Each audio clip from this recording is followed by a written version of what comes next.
will be leaving after we hear a few of the witnesses, but we weren't going to have this hearing, particularly even though the Congress is in recess. I want to thank all of you for being here today. I believe this is an important topic, and pleased to welcome a panelist, three of whom have traveled from Bahrain to be here. Once praised by Human Rights Watch as a model of reform in the Gulf region, human rights conditions in Bahrain have deteriorated over the past year. Human Rights Watch, Freedom House, and Bahrain Center for Human Rights have all reported on the degradation of human rights in Bahrain during this past year of 2007. Last leaving after we hear a few of the witnesses, but we weren't going to have this hearing, particularly even though the Congress is in recess.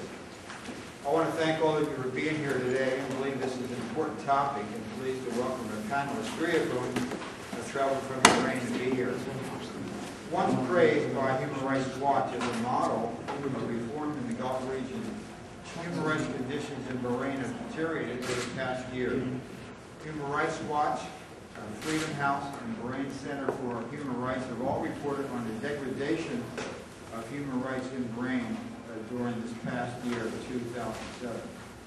Last year, the government of Bahrain launched a systematic campaign of repression through calculated, and we've seen sometimes violent crackdowns on opposition activists. In February of 2007, authorities became too prominent human rights dissidents for criticizing the Prime Minister. While both were ultimately pardoned, this is indicative of the campaign of harassment launched by authorities, and in December, security forces killed a demonstrator peacefully protesting the government's past use of torture.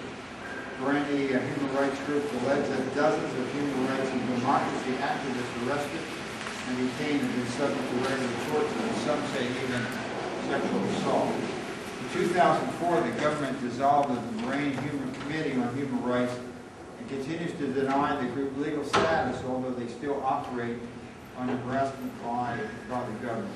I believe that we have with us today the Vice President of the group who can expand further on the government's campaign to marginalize the group. Journalists and bloggers are subject to severe restrictions on freedom of speech. The 2002 press law states that the government can imprison journalists for insulting the king or Islam or for threatening national security, a term which is defined very, very broadly. Internet censorship is prevalent, and the government owns and controls the only internet service provider. Authorities block access to popular human rights and political opposition websites.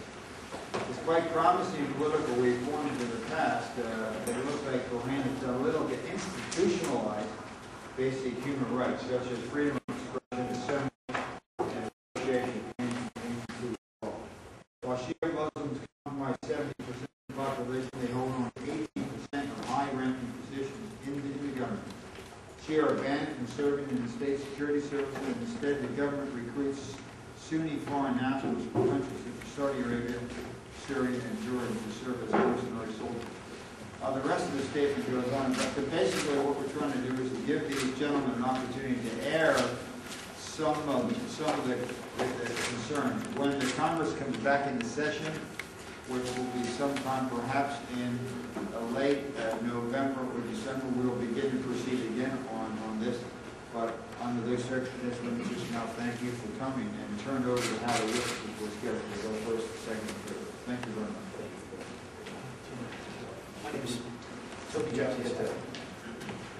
Jones.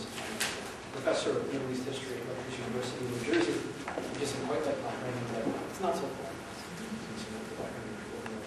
As an academic who loves to draw on and hear his own voice, it's hard to keep my comments to 7 minutes, but I'll do my best. I assume that there's some repetition throughout the day, so I'll lay out the big picture. This covers the last 5 or 6 years, the current state of politics, the current state of political thought. Bahrain's political leaders like to claim that the small country, where minority Sunnis rule over a majority Shiite population, is an island of political pluralism and tolerance. Considering the neighborhood in which Bahrain makes its home, the dismal state of political and civil liberties throughout the region, and the enduring power of authoritarian excess, these claims possess a superficial plausibility.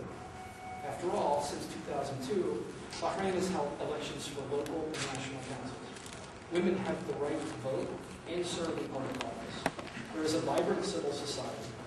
And at least in theory, the system does not discriminate based on religious difference.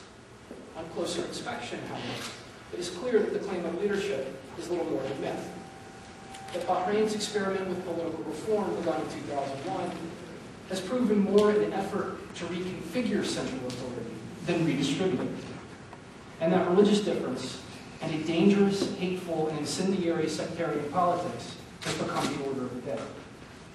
What Bahrain leaders point to is their best evidence that the country has embarked on an ambitious path of political reform suggests, in reality, that not only is reform illusory, but that the new mechanisms and institutions of government have reinforced centralized power and weakened organizations that represent society.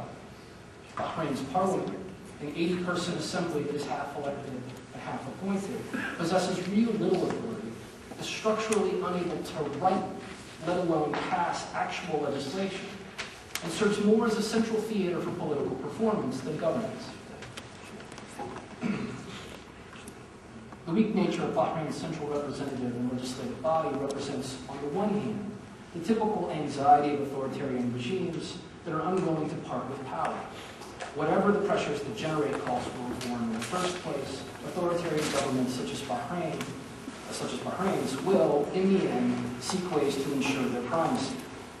The Bahraini government's authoritative impulse, or authoritarian impulse, is not all that's in play, however. The country's leaders also view the consequences of opening up the political system in such a way that the country's Shiite majority might become more influential in determining the country's affairs. Checking and rolling back Shiite demographic power has been a principal objective. The government's sectarian anxieties and prejudices are not evident in the way, are most evident in the way it handles elections, another of its important institutions of reform. In a manner that should evoke the worst memories of the United States' own Jim Crow past, Bahrain has built sectarian discrimination into the electoral process by gerrymandering districts, suppressing the Shiite vote, and using other means to ensure the Shiite population remains in the margins of the political system. In the last few years, sectarian tension in Bahrain has deepened, mostly as a result of government policy and practice. Since 2005, Bahraini police and security forces have regularly resorted to violence in their efforts to stop Shiites from expressing their grievances regarding the stalled state of political reform and the increasingly shrill sectarian nature of politics. To be sure, Bahraini Shiites have also manipulated sectarian anxiety to achieve political ends, but the balance of responsibility tips mostly in the direction of the government.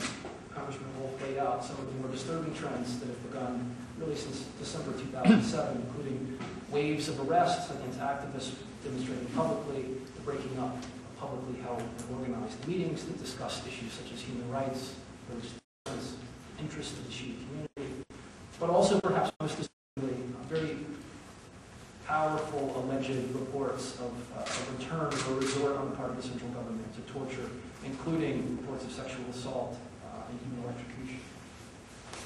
While Bahrain's sectarian troubles are not new, they are not timeless either. For those of us that hang on to the canard of this timeless Shi'i-Sunni enmity, this is a mistake both in Bahrain and around the region.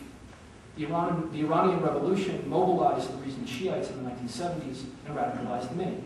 In the 1980s, the Bahraini government expressed justifiable concerns about Iranian power in its efforts to mobilize revolutionary sympathizers in places like Bahrain, also Kuwait, Saudi Arabia. I want to emphasize this, however. But the era of direct Iranian influence in places like Bahrain and Saudi Arabia is over.